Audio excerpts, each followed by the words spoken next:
Hey, everybody. Thanks for joining me on this latest edition of the West Point 20 as we get ready. I'm Jason Blewitt, by the way, if you couldn't already tell from the voice, but we'll go over and kind of cherry pick some races that I'm looking most forward to tomorrow afternoon at Gulfstream Park. Just crazy how fast the winter meet went down here, and I guess winter in general on this April Fool's Day. How about that? April 1st edition of the West Point 20. Um, Looking forward to the race tomorrow. Looking even more forward in the near future, very near future, to First Captain getting in action potentially next week in the Grade One Carter up in the Big Apple. But anyway, and I could talk about First Captain and our horses for the next 3 hours. Forget about 20 minutes, but we'll get down to business here. I'll jump around a little bit. I think I'll go just in terms of race order, chronological order, but I'm going to skip the first three races. The first two, by the way, with that 11:30 post, they're non-stakes races, which isn't a big deal. Doesn't have to be a stake for me to want to talk about it or to be interested in it. But I just didn't see anything I liked there. And looking outside of the early double, race threes, the Orchid, the opening stakes on the card. I'm a Harajuku fan, but as far as depth goes in this race, I think it's going to be between the three they're going to bet. Her, Beautiful Lover, for our buddy Christoph, and Family Way on the outside. As much as I like Harajuku, I would give the edge on this turf course to this horse here, Family Way, just because she's a little more tactically inclined with that early speed and beat her fair and square last time out, the very one. First race we'll take a little pit stop at and delve into is the fourth race, which is a 3-year-old maiden special at 1.70 miles on the Tapeta. Todd Pletcher is the story of the race, and that'll be something that, in terms of just an overarching plot line, this won't be the only race on today's card that you're going to begin. The subject matter kind of begins with Todd Pletcher. He's got a heavy favorite here, though, because Todd runs two, by the way. My Romeo Lima, the Malibu Moon colt, who's already lost twice on the Tapeta. The horse they're going to bet the most money on is the 5 Quality G. We've got some history with this horse. And in fact, so do I on a personal note, because I was at Tampa Bay Downs back on February 12th when Quality G debuted against Bourbon Ready. There's the BR.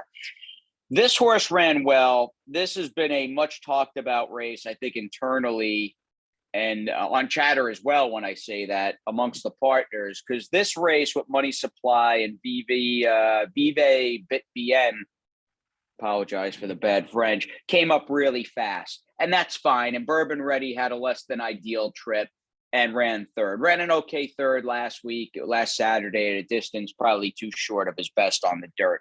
I just think this is probably a horse who's going to be in the realm of even money or so. And I just, for me, don't get the hurry of Todd all of a sudden putting Quality G on the Tapeta going long. And I'm not saying it's a desperation move, but I got to imagine this horse off this running line and that big figure, and especially with this Safi horse having come back, would have been favored in just about any 3-year-old maiden special at Gulfstream on the dirt in his next start. Yet he shows up here. Little curious.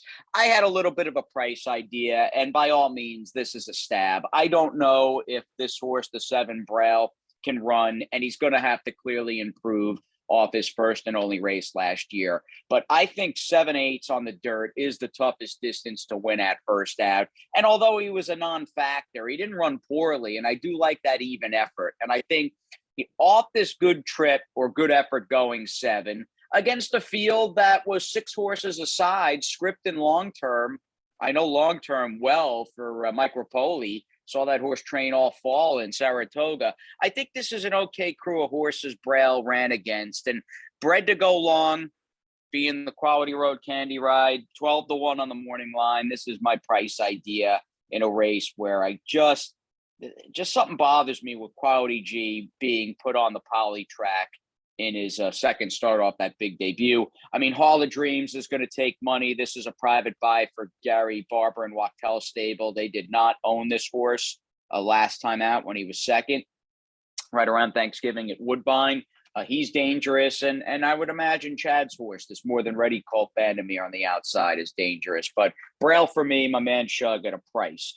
Moving on to the fifth, I didn't have an earth-shattering opinion here. I like, and I think they were both, by the way, very much trip compromised, different trips, but compromised all the same. I like two of the horses coming out of the Palm Beach Stakes, the 5 Main Event and the number 8 Red Danger.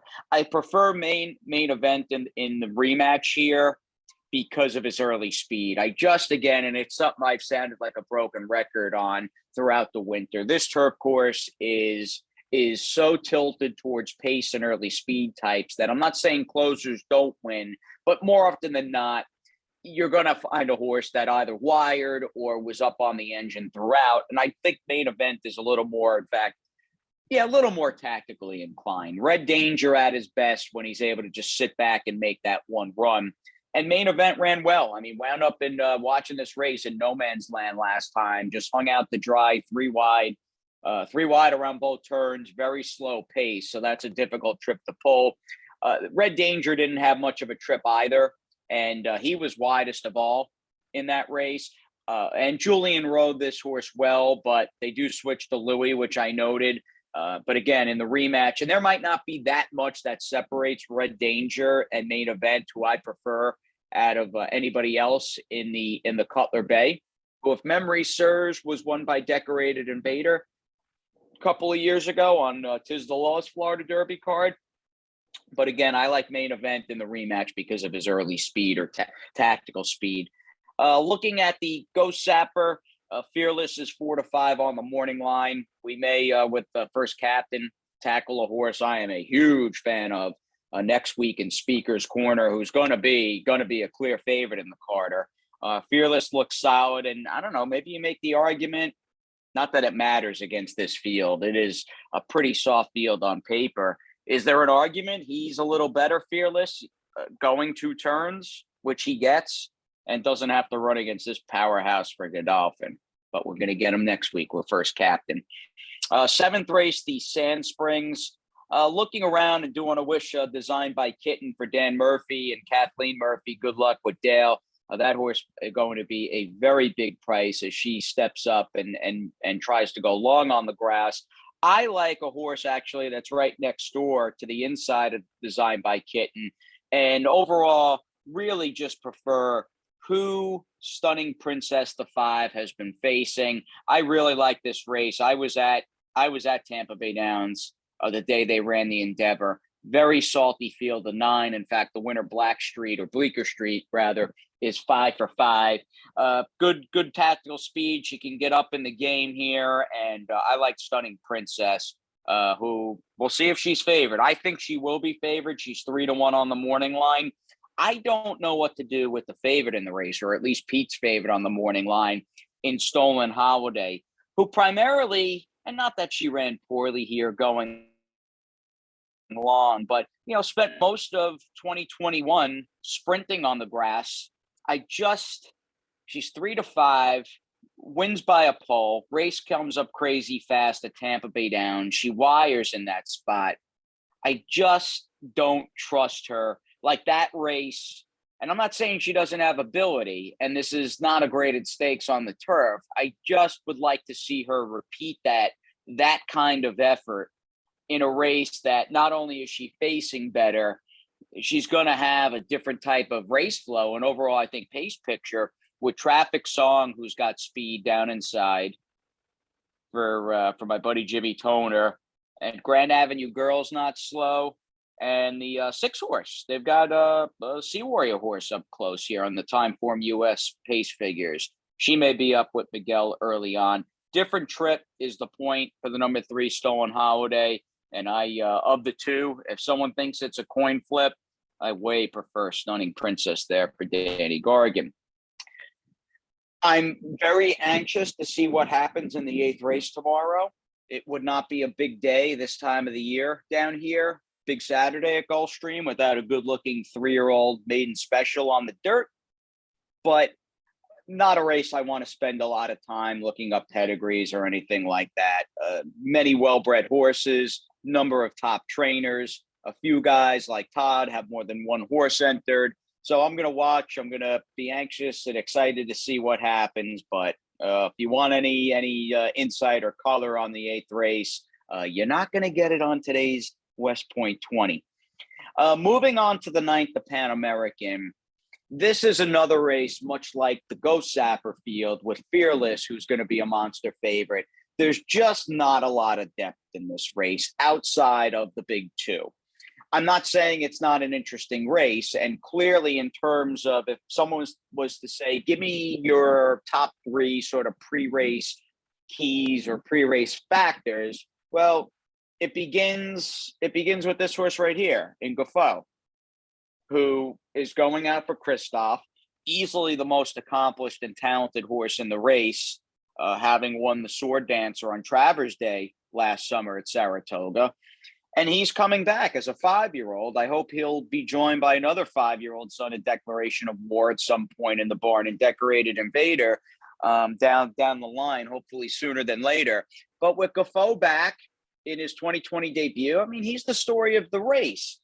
Yet there are a couple of key factors as to why the 5 Aban may go favored, and may, if he's not favored, he's going to be, I mean, right smack dab on top in the win pool odds with a grade 1 quality horse like Gafo.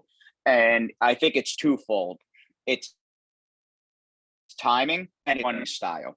You've got Gafo coming back off the layoff, and although I'm sure Christoph, who's second to none in bringing horses back off layoffs, Kodama, but I'm sure he'd love to win this race, but this is going to be a long game type campaign for Gafo, and this is merely a prep to get him going again. So not the main goal. I would imagine they'd love to win the Manhattan on Belmont Day, maybe take a shot. I was going to say maybe take a shot on Derby Day, but I think a mile and an eighth is arguably short of Gafo's best. But races like the Manhattan, the Man of War, the Sword Dancer, the Joe Hirsch Turf Classic, those are what they want to make and win with Gafo this year, not so much the Pan American.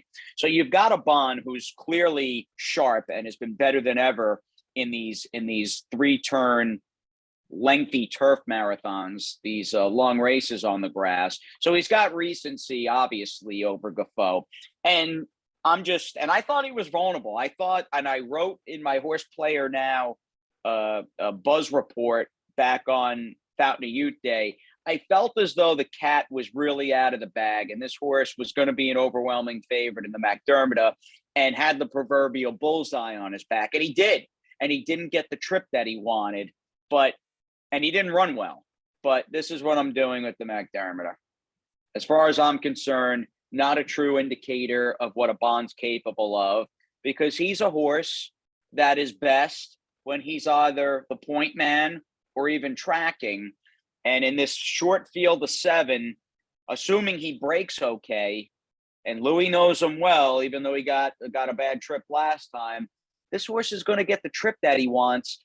I would imagine tracking this horse, the 2 Midday Image, who's my kind of New York bred, just tough as nails, pretty modest pedigree. I don't know about him, though, stretching out and beating Gafo and a Bond going a mile and a half. So the right trip, the right time for a Bond, and I'll take him. I'll take him against Gafo, who I wish the best of luck of this year as a 5-year-old. Back to the main we go for race number 10.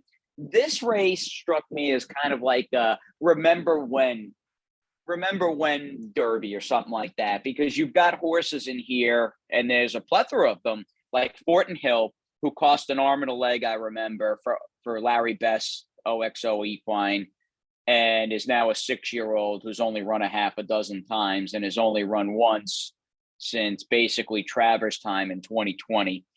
There are some other horses like Trophy Chaser. I was at Gulfstream. I was the TV host at Gulfstream when this horse began his career, and he looked like he was going to be a nice horse, and he kind of pittered out, and he's been on the comeback trail although he could not match strides with first captain last time. Weyburn's back in the mix this afternoon. And big Jimmy Jerkins fan here. I am also a big proponent of Brendan Walsh. He's now first-time Brendan.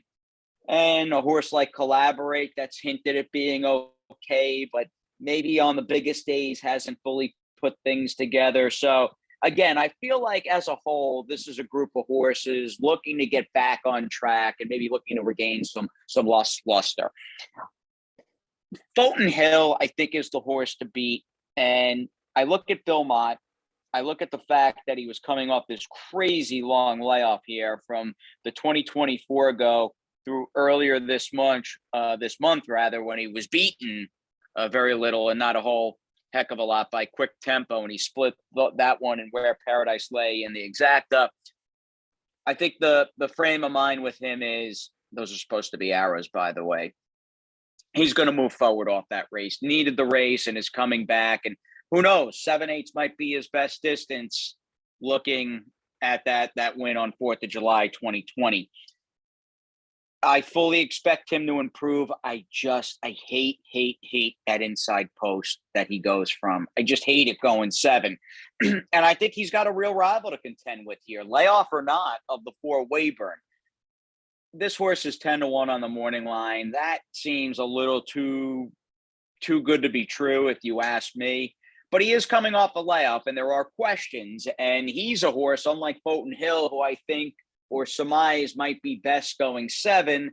Weyburn's probably better beyond 7/8 of a mile. And we have not seen him since the PA Derby.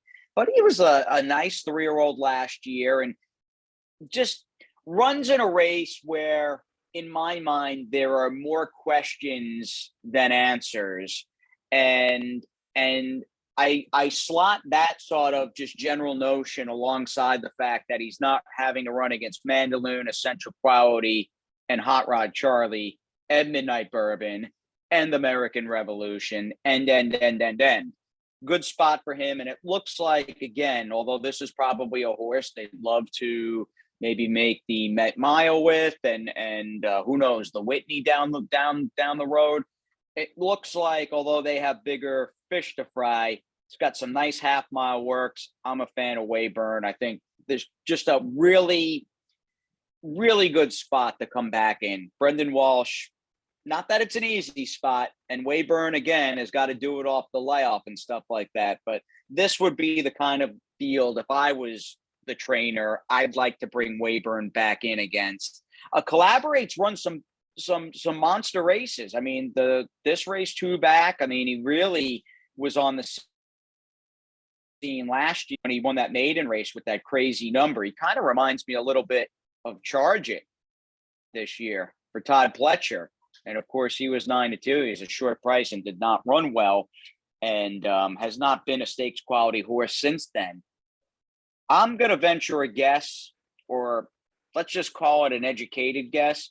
Seems like he just is a horse that runs a lot better with Lasix, and you can't do that in stakes. So, like Collaborate as a horse, but I like Weyburn to get them win tomorrow on Saturday, or depending upon when you're looking at this or listening to it. I like Weyburn and the Sir Shackleton. Skipped over the Sanibel Island. I had a tough time splitting really heads or tails with this field, and considering it's a 10-horse race or 10-horse field, a lot of these fillies have speed. You slot that in with a turf course, I just don't fully trust. I'm going to skip that race. Going to watch it, but not getting involved with the Sanibel Island. GP Oaks, again, stop me if you heard this before. There's just not a lot of depth in this race. If you're looking, however, to take a shot against the 5 Goddess of Fire, who's coming out of a good try against a good field in the Rachel Alexandra, Turner Loose and Hidden Connection both came back against our gal, Sequist, and what's her name? Echo Zulu. Just kidding there. They both came back. Turner Loose and Hidden Connection came back against Sequist, and especially Echo Zulu a week ago. And Hidden Connection ran great. This is a good field. And you've got her and you've got Kathleen O. The one hang up I have with both fillies, are they the most talented in the race by a wide margin? Yeah, I think so. Will I be surprised if they just run 1-2 and the exacta pays $6 or $5? No, I won't be surprised at all. If you want one potential fly in the ointment, it's this. Mile and a 16th race at Gulfstream, because of the track configuration, they use the first finish line. So you don't have as long a stretch as you would if the race was a mile and a furlong or basically any other distance. For a mile and a 16th, they use the first finish line, which gives you a shorter home stretch, a home stretch that's already pretty short. And historically, this is a track where speed is king. If you want to take a small shot against the big two in the GP Oaks, Katish looks like not only a filly who's got the early speed and a good post, and she's got a rod. There was a part of me going, okay, you've got Goddess of Fire and Kathleen O as more one-run, deeper kind of closers. That's not a great recipe, no matter how good you are. It's just not a great recipe to have at Gulfstream Park, especially when you're dealing with shorter prices. You've got those two. They're the most talented, but Katisha's got the speed, so that's good. And you may look at her last start and go, well, it was on the Tapeta, but maybe you're just dealing with an Arrogate pulpit filly who is just starting to get into a groove and just really starting to put things together here, because that race was far better than her previous two races on synthetic, both at Turfway and Woodbine, late in her 2-year-old season. So maybe for a great trainer, by the way, in Jonathan Thomas, who, if you're not familiar with him, spent quite a number of years working and running the show in New York for Todd Pletcher, and he's a great guy and excellent horseman. So maybe you've got Katish going the right way, and she catches a perfect storm where she might not be as good, even if she is improving, as Goddess of Fire and Kathleen O, but because she's got a pretty strong high cruising speed in the pace department, that gives her a tactical edge over this racetrack. Just a thought I had if you wanted to take a look at the non-two big two fillies in the GP Oaks. Skipping over the Appleton field looked on the average side to me, and that brings us, of course, to the main event here, the Grade 1 Curlin Florida Derby here for $1 million at a mile and a furlong. Not a lot. And I'll be curious, and I hope people on Chatter, if you listen to this and you want to share your opinion on any of the races this weekend, certainly at Gulfstream or around the country, or you really want to just dive into your opinion of the Florida Derby, I'll be curious what the overall takeaway is, because I just didn't see that much separating, almost like a razor thin margin between Simplification, White Barrio, and not far behind them, Classic Causeway. All three of them super nice horses, and will not be surprised if either of the three, any one of the three, gets it done. And if they run 1, 2, 3, I won't be surprised either. The more I looked around, I said, there's just such a small, minute margin in my mind. You may disagree. You may think one or two are better than the others, and that's great. But I don't see a lot between them. And that led me to start shopping around, looking for a price alternative, who I'll get to in a second. I was pretty much convinced throughout the last week and change, once Charge It was no longer pointing to the Gotham and they weren't taking him out of town, I was like, that's my Florida Derby horse for Todd, who's won this race like 50 times.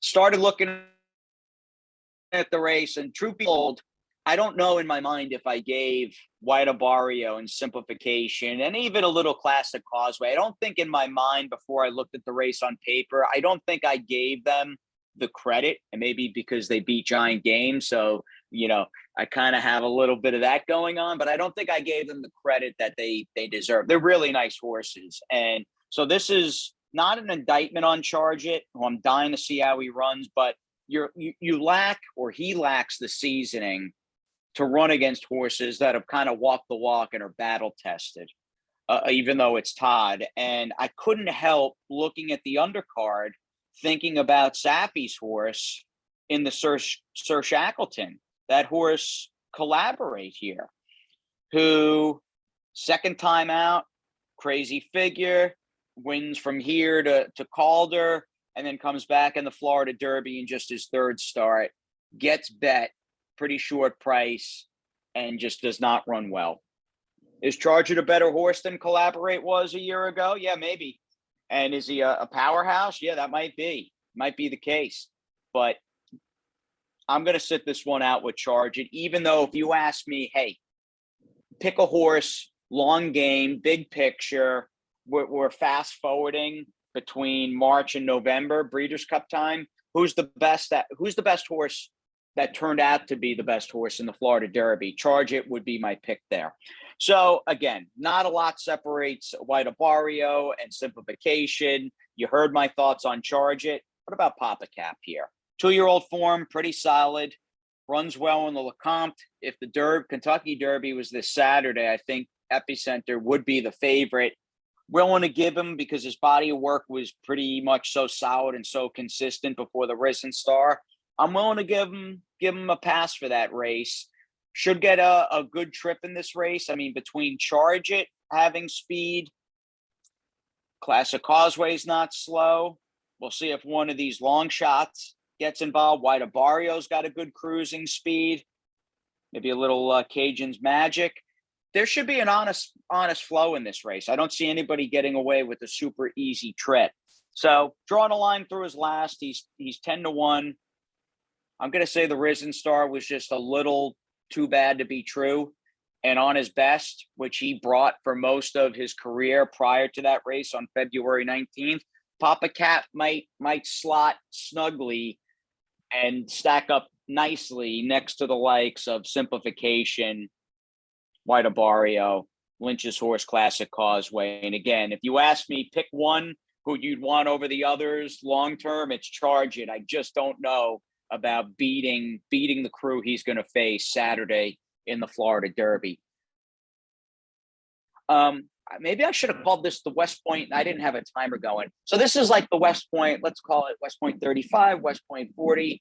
All dopey jokes aside, I really appreciate all the partners. Thank you for everything. Thank you for tuning in to this Blewitt rundown of the Florida Derby card in 2022. And I look forward to seeing some of you tomorrow at Gulfstream Park and at OBS April and beyond throughout the year. So best of luck. I hope everybody has a great weekend, and I will see you soon. Thanks again.